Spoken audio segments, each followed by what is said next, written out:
Hello everyone, welcome back to DICS। मेरा नाम है जय शर्मा और आज हम एक और इम्पॉर्टेंट टॉपिक लेके आए हैं from our exam point of view, that is rise in gold loan defaults. कि हमारा जो गोल्ड लोन का डिफ़ॉल्ट है वो इंक्रीज़ हो रहा है और ये हमारे लिए ग्रोइंग कंसर्न भी बन रहा है, राइट। सो हमेशा जैसे अगर हम गोल्ड की बात करते हैं तो गोल्ड एक हमारे इंडियन कल्चर में एक वो पोजीशन प्रिजर्व की हुई है कि जब भी कोई भी ऑस्पिशियस ओकेशन होता है तो हम गोल्ड का परचेज करते हैं, हम गोल्ड को लेने या देने में भी यूज़ करते हैं। अपार्ट फ्रॉम दिस, जब धनतेरस जैसे इवेंट्स आता है तो तब हम वापस गोल्ड को परचेज करते हैं एंड देन उसको हम रखते हैं हमारे पास। तो मेजरली ये हमारे लॉकर में रहता है।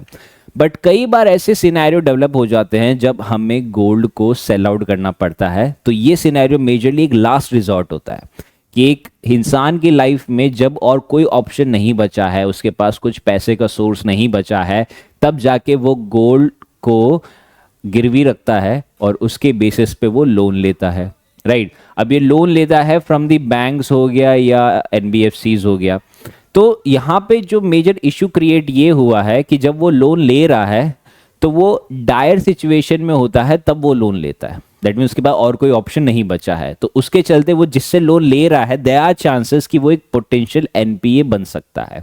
तो जब वो पोटेंशियल NPA बन जाता है, दैट मीन्स कि उसने जो गिरवी रख के गोल्ड गिरवी रख के लोन लिया था वो वापस रीपे नहीं कर पा रहा है, तो उसका लॉस वो पर्टिकुलर बैंक और वो NBFC यानी कि वो फाइनेंशियल इंस्टीट्यूशन को हो रहा है।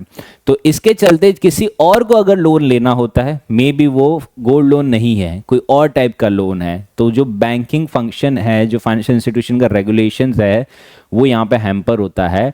और ये चीज़ हमें बताता है कि हमारी फाइनेंशियल इंस्टीट्यूशन पे एक नेगेटिव इम्पैक्ट पड़ सकता है, राइट। तो ये चीज़ कब सामने आई? जब हमारे पास डेटा आया था जून 2024 में, जिसके अंदर बताया गया कि जो हमारा गोल्ड का NPA है वो 30% से इंक्रीज हो गया है पिछले 7 महीने में। दैट मीन्स कि एट प्रेजेंट वो समवेयर अराउंड 6,000 करोड़ का जो हमारा लोन है गोल्ड का, वो नॉन परफॉर्मिंग एसेट बन चुका है। तो इससे मेजर लॉस किसको हो रहा है? फाइनेंशियल इंस्टीट्यूशंस को यहाँ पे हो रहा है। तो ये एक बता रहा है कि आने वाले टाइम में इससे हमारा एक फाइनेंशियल स्ट्रगल बढ़ने वाला है। ओके, तो फाइनेंशियल स्ट्रगल क्यों बढ़ने वाला है? क्योंकि फाइनेंशियल इंस्टीट्यूशंस के पास पैसा नहीं है, यानी कि 6,000 करोड़ रुपए हमारी जो इकोनॉमी यानी कि मनी सप्लाई का पार्ट था वो अब नहीं रहा, राइट। वो अब नॉन परफॉर्मिंग एसेट बन चुका है, यानी कि हमने मार्केट में लोन दिया था बट वो लोग वापस उसको रीपे नहीं कर पाए। तो ये एक कंसर्न रह रहा है। वेरेज यहाँ पे सवाल पूछे गए कि ऐसा क्यों हो रहा है, that why is this kind of scenario is been happening, right. तो एक्सपर्ट्स ने अपने अपने पॉइंट ऑफ व्यू बताए गए हैं। जैसे किसी एक ने बोला है कि जो इकोनॉमिक है उसके अंदर स्लो डाउन चल रहा है, राइट। किसी और ने बोला कि जो गोल्ड का प्राइसेस है वो काफी ज्यादा इंक्रीज हो चुका है, राइट। किसी और ने ये भी चीज बोली गई है कि ये टाइप का जो इशू है this is majorly a temporary issue, कि एक टेम्पररी इशू है, राइट।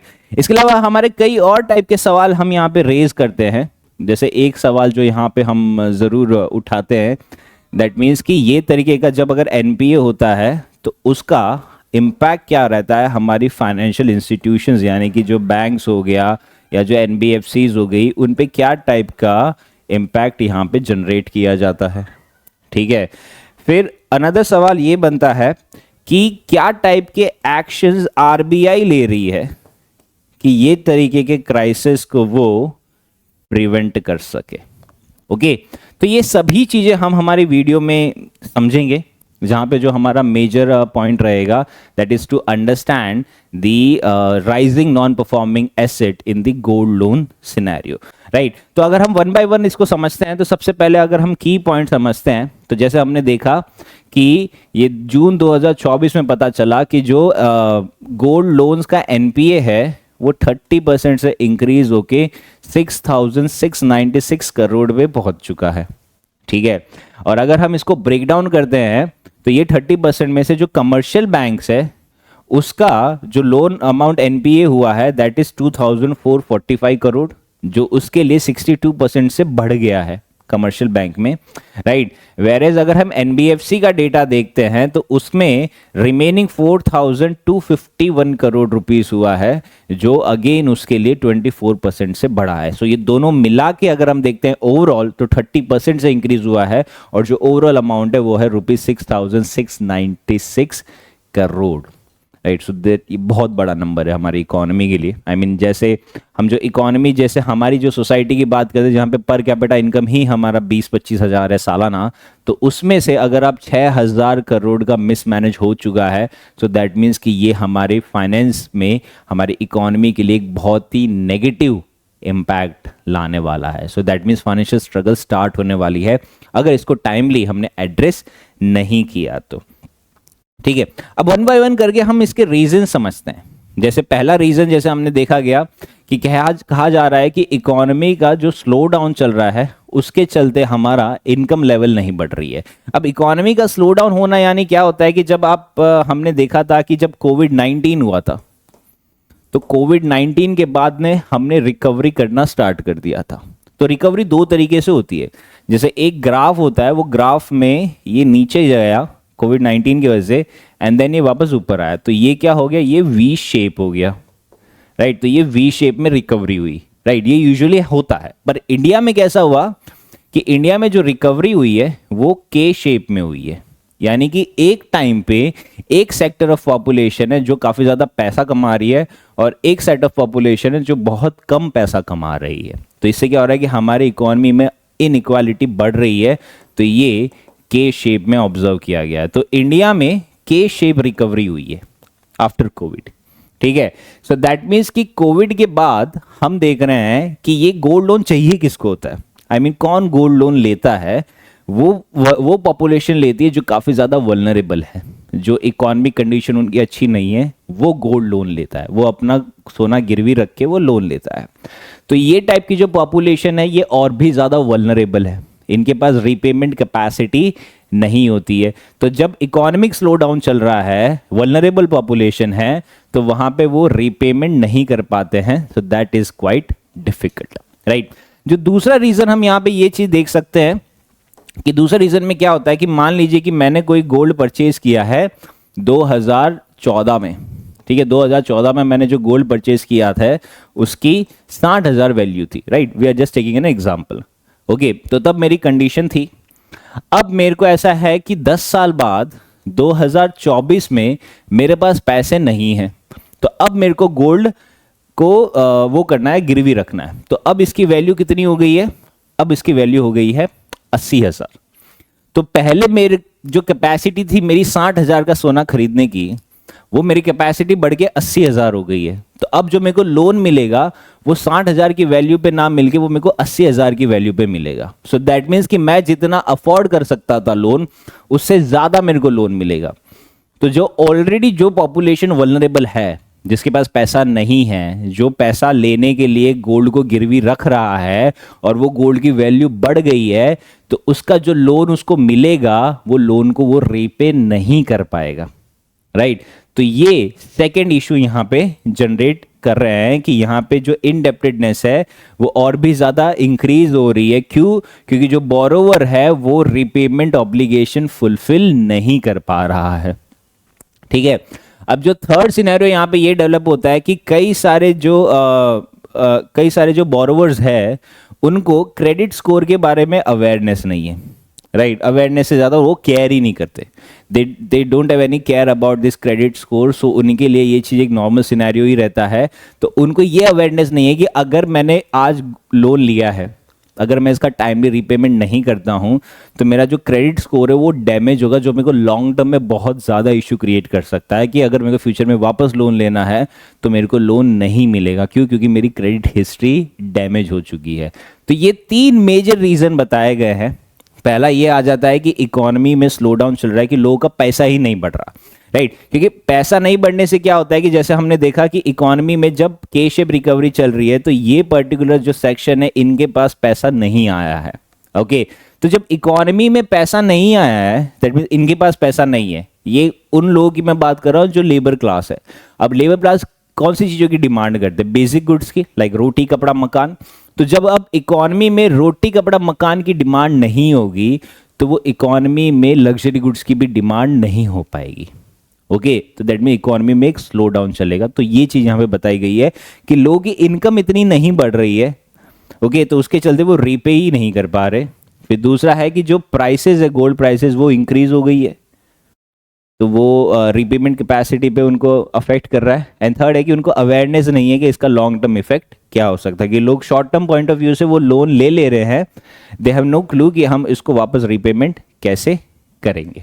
ओके, वेरेज अगर हम और की पॉइंट समझते हैं तो जो गोल्ड लोन का डिस्पर्समेंट है उसके अंदर भी काफ़ी ज़्यादा इंक्रीज हुआ है, यानी कि वो 50% से इंक्रीज हुआ है पिछले 7 महीनों में, राइट। यानी कि जो 7 महीने में जो गोल्ड लोन का आउटस्टैंडिंग अमाउंट था, जो कि पहले 1,54,000 हो गया था, पहले क्या था, पहले 1,02,000 करोड़ था, जो बढ़ के 1,54,000 करोड़ हो गया। सो दैट मीन्स कि इसमें ऑलमोस्ट 50% का जंप आया है सिर्फ 7 महीनों में, राइट। तो ये एक बहुत बड़ा कंसर्न है कि अचानक से गोल्ड लोन की इतनी ज़्यादा डिमांड हो गई। क्यों? क्योंकि पिछले 7 महीने में हमने देखा कि जो गोल्ड का प्राइस है वो काफ़ी ज़्यादा बढ़ गया है, तो लोग इन्फ्लेटेड प्राइस पे वो गोल्ड को गिरवी रख दे रहे हैं एंड देन उसमें से वो लोन रेस कर ले रहे हैं। तो ये एक इशू क्रिएट हो रहा है। सो मेजरली गोल्ड प्राइस बढ़ा है, इसलिए अचानक से इतना ज़्यादा लोन की डिमांड बढ़ गई, अल्टीमेटली डिस्पर्समेंट हो गया है, राइट।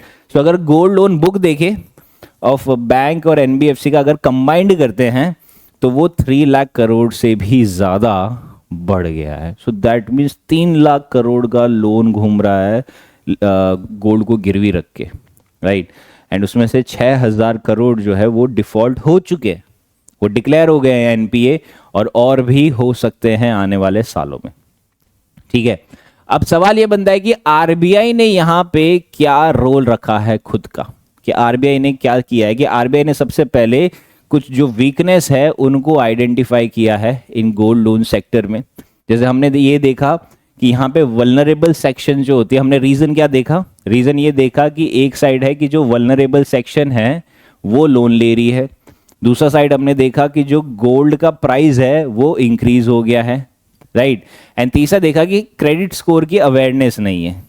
ओके, तो ये मेजर 3 रीजन हमने एक्सप्लोर करे, तो उसको ध्यान में रख के आरबीआई ने अपने रोल लिए हैं, यानी कि इनिशिएटिव्स लिए, जिसके अंदर सबसे पहला इनिशिएटिव आ जाता है कि लोन टू वैल्यू रेशियो, जिसके अंदर ये बताया गया है कि जो अमाउंट का लोन है और जो वैल्यू है गोल्ड की, इनके बीच में एक रेशियो मैनेज होना चाहिए, राइट। तो यहाँ पे बोला कि हमें ये चीज़ पे एक कंसेंसस लाना पड़ेगा कि इतने अमाउंट के गोल्ड पे इतना अमाउंट का लोन मिल सकता है ताकि वो रीपेमेंट कर सके। दूसरी चीज़ बताई गई है कि वहाँ पे उसकी क्रेडिट वर्दीनेस को और ज़्यादा इंक्रीज होनी चाहिए, राइट। हालांकि ये आरबीआई नहीं, बट ये एक वे फॉरवर्ड हम बता सकते हैं, राइट।